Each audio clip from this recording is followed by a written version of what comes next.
এই তরুণদের প্রতিনিধিত্ব করছেন আসলে রাজশাহী বিশ্ববিদ্যালয়ের শিক্ষার্থী নিলয় সাহান নীল। তিনি আজকে আমাদের অতিথি, তার সাথে কথা বলছি, যুক্ত হচ্ছে। নিলয়, প্রথমেই জানতে চাই সকালটা কিভাবে? একটু শুভ সকাল জানি। হ্যাঁ, মানে নিলয় বলবো না নীল বলবো, এই একটা জায়গায় আমরা আটকে গেছি। নীল আমার খুব প্রিয় একটি নাম, রুনিয়া নিলয় বলে অ্যাড্রেস করে ফেলেছে। যাই হোক, যে যাই বলুক না কেন, শুভ সকাল আপনাকে। এবং তার সাথে যে প্রশ্ন, নীলের সকালটা কিভাবে শুরু হয়? আমি সবার প্রথমে রাজশাহী থেকে আপনাদেরকে শুভ সকাল জানাচ্ছি। শুভ সকাল বাংলাদেশ বললে খুব একটা ভুল হবে না, কারণ সমগ্র বাংলাদেশ যুক্ত আছে আমাদের সঙ্গে নিঃসন্দেহে। আমি ভাই এবং আপুকে বিশেষ ধন্যবাদ জানাচ্ছি। কেন ধন্যবাদ জানাচ্ছি আপনাদেরকে বিশেষভাবে, সেটা হচ্ছে আমি দীর্ঘ সময় আপু আমাকে জিজ্ঞেস করেছেন সকালটা কিভাবে শুরু হয়। সকালটা যেটা শুরু হয়, যেহেতু জেনজির প্রতিনিধিত্ব করছি কোনো না কোনো ভাবে, একটু দুর্ভাগ্যজনক ভাবে হচ্ছে আমি নিশ্চিত যে আমার অনেক বন্ধু গতকালকে জেনেছে যে আমি আজকে লাইভ হব, আমি কোনো না কোনো কথা বলার সুযোগ পাবো, তারা আমাকে অনেক শুভকামনা জানিয়েছে, কিন্তু আমি নিশ্চিত তাদের একটা বিরাট অংশ আজকে যুক্ত নেই, কারণ সকালে ওঠার অভ্যাসটা আসলে এই প্রজন্মের তৈরি হয় নাই। এবং সেটা আমি যদি আজকে বলি, আমার জন্য বলাটা একটু কঠিন হবে। আমি খুব অনেস্ট হিসেবে উত্তর দিলে যেটা হবে সেটি হচ্ছে যে ক্লাস এবং অন্যান্য কাজের উপরে আমাদের সকালে ওঠাটা নির্ভর করে, এবং এটা পুরো প্রজন্মেরই আর কি। এবং আমার মনে হয় যে এটি সংশোধন হওয়া প্রয়োজন। আমার সকালটা শুরু হয়, আপনারা জানেন রাজশাহী শহর খুবই পরিবেশ বান্ধব একটা শহর, দুর্দান্ত একটা পরিবেশ আছে এই শহরে। সকালটা শুরু হয় মূলত এই শহরের, এই পরিচ্ছন্ন শহরে আমার পরবর্তী যে প্ল্যান সারাদিনে সেটার উপরে নির্ভর করে আর কি। আর আমি আপু এবং ভাইকে ধন্যবাদ দিতে চাই এই জন্য যে দীর্ঘ সময় আমি আসলে সঞ্চালনা করেছি অনুষ্ঠান, কিন্তু একটু বাজে অভিজ্ঞতা হয়েছে কি, যে অনুষ্ঠানে যারা সঞ্চালনা করেন তাদেরকে, যারা অতিথি থাকেন বা বক্তব্য দেন, মূল আয়োজনটা যাদেরকে ঘিরে হয়, তারা ওই সঞ্চালকদেরকে ধন্যবাদ দেন না, এবং সঞ্চালকদেরকে এক ধরনের গৌণ চরিত্র হিসেবে দেখা হয়। আমি অনুষ্ঠান শেষে আরেকবার আপনাদেরকে ধন্যবাদ দিতে চাই, আমি ফেস করেছি। নীল, থ্যাংক ইউ ভেরি মাচ। এটা একটা বাড়তি পাওনা হয়ে গেল, তাই না? থ্যাঙ্কসলেস জবের একটা থ্যাংক ইউ পাওয়া গেল। নীল, একটু শুনতে চাই, এই যে একটা কবিতার লাইন মনে করাই, আমরা যদি না জাগি মা কেমনে সকাল হবে। এটা এই জন্যই বলছি, ইতিবাচক হিসেবে আমি এই লাইনটাকে আসলে ধরে নিয়েছি। তোমার ছেলে উঠলে পরে রাত পোহাবে তবে। জেনজি যখনই জেগে উঠুক, জেনজি যে জেগে উঠেছে, এই জেনজির জেগে ওঠাটা যে কি বড় পরিবর্তন এনেছে, তা আপনার মাধ্যমে সমগ্র জেনজির কাছে আমরা কৃতজ্ঞতা এবং ধন্যবাদ জানাতে চাই। সেই একটা জায়গা থেকে নীল প্রশ্ন, এই যে এই প্রজন্ম যাদেরকে আমরা জেনজি বলছি, আমাদের এই তারুণ্য আগামীর বাংলাদেশের কি স্বপ্ন দেখে? আমি যদি বলি যে আমরা যে সাম্প্রতিক সময় ৫ই আগস্ট পরবর্তী সময়ের কথা যদি বলি, সেই সময়টা তো আসলে একটা প্রমাণের সময় ছিল যে জেনজিকে নিয়ে অনেক অভিযোগ ছিল যে জেনজি শুধু সোশ্যাল মিডিয়াতে অ্যাডিক্টেড, তারা শুধু ঘর কুনো, তারা ঘরে থাকে। কিন্তু জেনজির যে ওই ধরনের একটা ক্ষোভ আছে, বা জেনজির যে ওই স্পিরিটটা আছে, এটা নিয়ে কিন্তু আর প্রশ্নের সুযোগ নেই, অন্তত আজকের এই বাংলাদেশের নতুন বাংলাদেশ যদি আমরা বলি আর কি। জেনজির মূলত স্বপ্ন কিন্তু একদম শুরু থেকেই, জেনজি মাঠে নামতে যেমন পারে, জেনজি সোশ্যাল মিডিয়াতে যেমন অ্যাক্টিভিজম করতে পারে, জেনজি পারে না এমন কিছু বর্তমানে আমরা দেখতে পাচ্ছি যে নেই, এমন কিছু নেই। সেটা অনলাইন থেকে শুরু করে অফলাইনেও জেনজি যে বাংলাদেশের স্বপ্ন দেখে, সেই বাংলাদেশ মূলত হবে স্বপ্নের সোনার বাংলাদেশ, যেই বাংলাদেশে ক্ষুধা দারিদ্র্যের মতো খুবই মৌলিক ইস্যুগুলো নিয়ে আমরা যেন হতাশায় না ডুবে যাই। জেনজি মূলত যে স্বপ্নটা দেখে, জেনজির একটা প্রত্যাশা আছে। জেনজি কিন্তু এখন বিশ্বকে জানে, খুবই খুবই খুবই গুরুত্বপূর্ণ জায়গাটা। এটা একটা দীর্ঘ সময় ছিল যে বিশ্ব কোন দিকে এগোচ্ছে, এই তথ্যটা আসতেই তো এই তৃতীয় বিশ্বের দেশগুলোতে একটা সময় লাগতো। কিন্তু আজকে জেনজি কিন্তু জানে যে জেনজির বয়স, ধরেন আজকে আমার বয়স 24 বছর, আমি কিন্তু জানি যে নিউ ইয়র্কে যে 24 বছরের যুবকটা আছে, বা নেদারল্যান্ডসে যে 24 বছরের যুবক বা যুবতীটি আছে, ও কেমন লাইফস্টাইল লিড করছে, ও কেমন সুযোগ সুবিধা নিয়ে বড় হচ্ছে, বা ওর স্টেট, ওর রাষ্ট্র ওকে কি সুবিধা বা কি পরিবেশ নিশ্চিত করছে। তো জেনজি যেহেতু এখন বিশ্বের সঙ্গে সংযুক্ত, জেনজি এখন এটি আশা করে যে বাংলাদেশ একটা ন্যায্য রাষ্ট্র হিসেবে প্রতিষ্ঠিত হবে।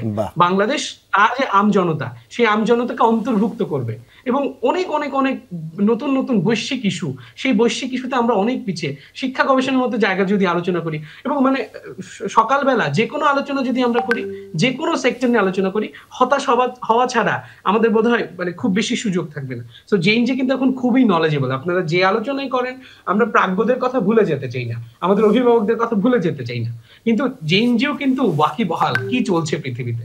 জেনজি আশা করে বিশ্ব যেভাবে এগিয়ে যাচ্ছে, বাংলাদেশ যেন ওই কাতারে একদম পিছিয়ে না যায়। মোটা দাগে এটি আসলে এই প্রজন্মের বড় প্রত্যাশা। আমি আসলে এখানে এই ক্ষেত্রে আমি বলতে মুগ্ধ চাই হয়েছি। যে নিলয় যে সঞ্চালনা করতো এবং করে এবং সেটার আসলে একটা পুরো আমি স্ট্রেট রিফ্লেকশন দেখতে পাচ্ছি এবং এই ব্যাপারটাতে আমি অ্যাবসোলুটলি এগ্রি করি যে সেটা হচ্ছে মানে জেনারেশন জেড বা জেনজি যাদেরকে আমরা বলি তারা আসলে আমরা যতটা না চিন্তা করতে পারি তার থেকে অনেক বেশি এগিয়ে, কারণ তাদের হাতে বিশ্বটা আছে। আমরা তাদেরকে হ্যাশট্যাগ জেনারেশন বলতাম, কিন্তু আসলে তারা হ্যাশট্যাগ দিয়েও যে অনেক কিছু করা যেতে পারে, হ্যাশট্যাগ যে একটা কানেক্টিভিটির একটা মোড হতে পারে এবং তারা যে সবাই আসলে কানেক্টেড, এই বিষয়টা কিন্তু আসলে উনি আমরা আমার একটা সংযোজন আছে, আমরা যমুনা টেলিভিশনে আমাদের একটি বার্তা ব্যবহার করি না, সামনে থেকে সামনে রাখে, that goes perfectly with Gen Z, staying ahead and keeping ahead. শেষ প্রশ্নটা নীলের কাছে রাখতে চাই, এই মুহূর্তে সংস্কৃতি চর্চায় বা সাংস্কৃতিক বলয়ে আমাদের তারুণ্যের উপস্থিতি কেমনটা দেখা যাচ্ছে, কতটা আশা জাগা নিয়ে? একটু আশার কথা এবং হতাশার কথা একসাথে বলতে হয়। আমি ছোটবেলা থেকে আমি সবসময় যেটা বলেছি যে আমি আসলে পড়াশোনার পাশাপাশি এক্সট্রা কারিকুলার অ্যাক্টিভিটি করেছি। এটা একটু আমার ক্ষেত্রে ভুল। আমি বলি মজা করে যে আমি আসলে কালচারাল অ্যাক্টিভিজম বা এক্সট্রা কারিকুলার অ্যাক্টিভিটির পাশাপাশি পড়াশোনা করেছি। আমি আরএসসিএফ করেছি, বাংলাদেশ সোশিও কালচারাল ফোরাম বিএসসিএফ এর সাথে কাজ করেছি, আইআইডি ফেলো হিসেবে কাজ করেছি, পলিসি অ্যাডভোকেসির মতো জায়গা থেকে। এখন ব্র্যান্ড নিয়ে কাজ করছি। ইউথদের মূলত মানে আবারও বলি যে জেনজিদের কালচারাল যে এক্সচেঞ্জ বা কালচারাল প্র্যাকটিসেও কিন্তু একটা বড় পরিবর্তন এসেছে। আমরা বিশেষত কোভিডে যখন ঘরে ছিলাম তখন কিন্তু এই যে আমরা যে সোশ্যাল প্ল্যাটফর্মে সংস্কৃতি চর্চা সম্পূর্ণরূপে বন্ধ ছিল, ঘরের বাইরে যাওয়ার সুযোগ ছিল না। কিন্তু আপনার মনে থাকবে ভাই যে আমরা কিন্তু যে বিভিন্ন রিলস দিয়ে বিভিন্ন কোলাব করে আমরা কিন্তু কালচারাল প্র্যাকটিস করেছি আর কি করোনার সময়। তার মানে জেনজিরা অর্থাৎ আমাদের এই প্রজন্ম কিন্তু সাংস্কৃতিক চর্চার যে সীমাবদ্ধতাগুলো ছিল সেই সীমাবদ্ধগুলোকে অ্যাড্রেস করেছে এবং নতুন সাংস্কৃতিক চর্চা করেছে। আমরা একটু নতুন যে ভয়ের সংস্কৃতি, আমাদের নতুন যে সাংস্কৃতিক চর্চায় কিছুটা বাধাগ্রস্ততা আসছে, এটা কিন্তু অস্বীকার করার সুযোগ নেই এবং এই প্রজন্ম সেই জায়গাটি নিয়েও শঙ্কিত অনেক ক্ষেত্রে। আমি ব্যক্তিগতভাবেও শঙ্কিত অনেক জায়গা থেকে। আমি একটুকু বলতে চাই যে বৈশ্বিক যে সংস্কৃতি চর্চা বা সাংস্কৃতিক বিনিময়, সেই জায়গা থেকে আমরা ওই তরুণ প্রজন্ম বেশ পিছিয়ে অনেক জায়গা থেকে। কিন্তু নতুন প্রজন্ম এটুকু আশা করে যে রাষ্ট্র তাকে ওই নিশ্চয়তাটুকু দিবে, অন্তত নিরাপত্তাটুকু দিবে আর কি, যে সেজন্য তার সাংস্কৃতিক চর্চা সঙ্গীত থেকে শুরু করে যে কোনো ধরনের সাংস্কৃতিক চর্চাকে যেন নির্ভয় করতে পারে। এবং ওই অবস্থানটা বা ওই অবস্থাটা একটু সীমাবদ্ধতা আছে এখনো। তবে আবারও বলি যে তরুণরা কিন্তু আসলে দিন শেষে ওই কোনো না কোনো বাধাকে মানার মতো সুযোগ তৈরি হয় না। আমাদের যে নীল, অসংখ্য ধন্যবাদ। এবং নীলের নামের মতো আকাশের রং মিলেমিশে একাকার হয়ে যাক তারুণ্যের মনে, এই প্রত্যাশা থাকলো, শুভকামনা থাকলো জেনজির জন্য। আর এখানে আপনাকে বিদায় জানাচ্ছি, ভালো থাকবেন আপনি। কথা হচ্ছিল জেন জি বা জেনারেশন জেড আসলে কিভাবে চিন্তা করে, তাদের আসলে কিভাবে স্বপ্নের বাংলাদেশ দেখে এবং স্বপ্নের বাংলাদেশে সংস্কৃতি কিন্তু অনেক বড় একটা জায়গা। সেটাতে গানের চর্চা কেমন হচ্ছে, সাংস্কৃতিক চর্চা কেমন হচ্ছে সেটা জানি, কিন্তু লেখালেখি আসলে কেমন হচ্ছে, এটা একটা জানবার আগ্রহের জায়গা, তাই না? সাহিত্য চর্চা করছে সেটাও কিন্তু জানার আগ্রহের জায়গা। এবং এই বিষয়টা আমরা জানতে চাই, কারণ খুব স্বাভাবিকভাবে এখন তো পড়বার মাধ্যম বদলেছে। সবচেয়ে বড় জায়গা যেটা দখল করে আছে ডিজিটাল মাধ্যমগুলো। এখন কিন্ডেলের মতো প্রযুক্তি আমাদের কাছে আছে এবং অনেক সময় কিন্তু দুবার পড়তেও হয় না। তুমিও জানো যে অডিও বুক আসলে আছে, একদম তুমি সেটা অনেক বড় ফ্যান। আমি এটা সবসময় কিছু না কিছু শুনতে থাকি, এই জন্য রুনিয়া বলে ফেললো বিষয়টি। যাই হোক, তরুণরা কিভাবে এই বিষয়টিকে ভাবে, কি করে, কি চিন্তা করে, কি পড়ে, কি জানে, কি দেখে, তাই একটু আপনাদের সাথে শেয়ার করতে যাই। তারুণ্যদীপ্ত বাংলাদেশের এই প্রতিচ্ছবিটার সাথে আপনাদের পরিচয় করতে চাই। এই জন্য আমাদের সাথে যুক্ত হচ্ছেন, কে যুক্ত হবে? ওয়াকিলা তাবাসসুম মুমু, যিনি একজন লেখক। শুভ সকাল মুমু, স্বাগত সকালের বাংলাদেশে। কেমন আছেন আপনি? আসসালামু আলাইকুম সবাইকে এবং শুভ সকাল ভাইয়া এবং আপু, অসংখ্য ধন্যবাদ। ভালো আছি, আশা করি আপনি এবং সমগ্র বাংলাদেশ ভালো আছে। আমরা সবাই ভালো আছি। শুধু জানতে চাইছি যে লেখক মুমু কবে থেকে লেখক মুমু হয়ে ওঠে এবং এই লেখকের আসলে সকালটা কিভাবে শুরু হয়? কিভাবে হয়ে ওঠে এটা আলাদা একটা প্রশ্ন, এবং সকাল কিভাবে হয় এটা খুবই জটিল প্রশ্ন এট দিস মোমেন্ট বাংলাদেশে। এবং ওই যে তরুণদের কথা যদি বলি, জেনজিদের কথা যদি বলি, সকালটা একটু দেরি করে শুরু হয়। কিন্তু মানে আমারও আশা যে যদি একটু সকালে শুরু হতো আমার সকালটা। আর লেখালেখি শুরু আসলে ছোটবেলা থেকেই।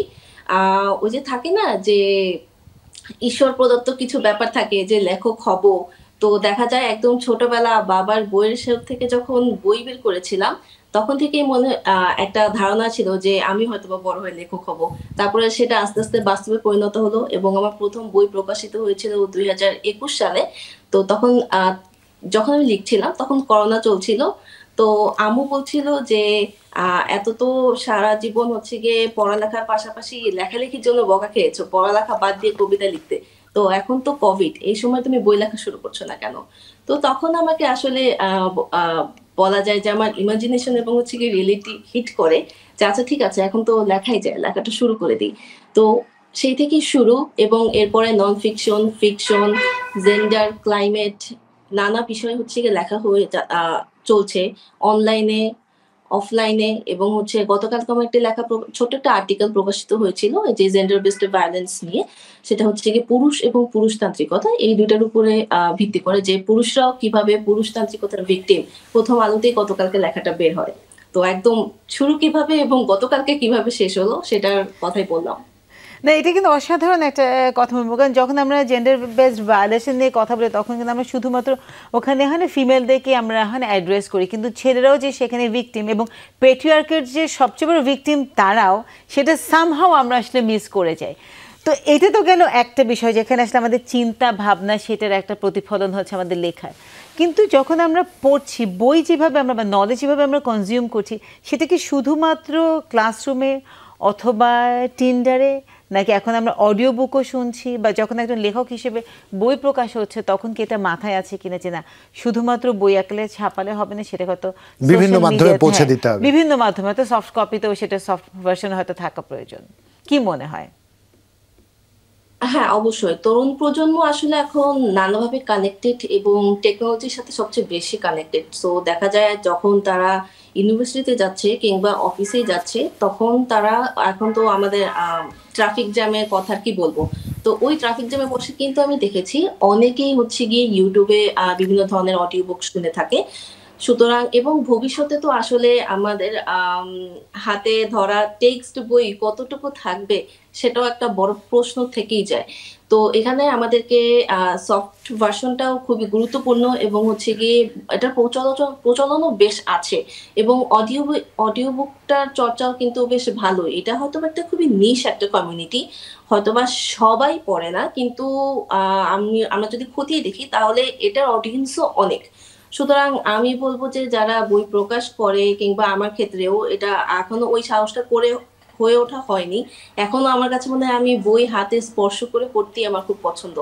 কিন্তু তাও আমার পাশাপাশি আমারও প্ল্যান আছে যে অডিও বুকগুলো আসাটাও জরুরি, কারণ অডিয়েন্সের ধারা তো চেঞ্জ হয়ে যাচ্ছে। একদম একদম। এবং সেই সাথে মোমো, আমরা যারা পরিবেশ সচেতন তারা এক সময় চাইবো যে কাগজ তৈরি করতে যেন কোনো বৃক্ষ নিধন আর না হয়, সেই একটা জায়গা থেকে আমার অডিও বুক খুব পছন্দ।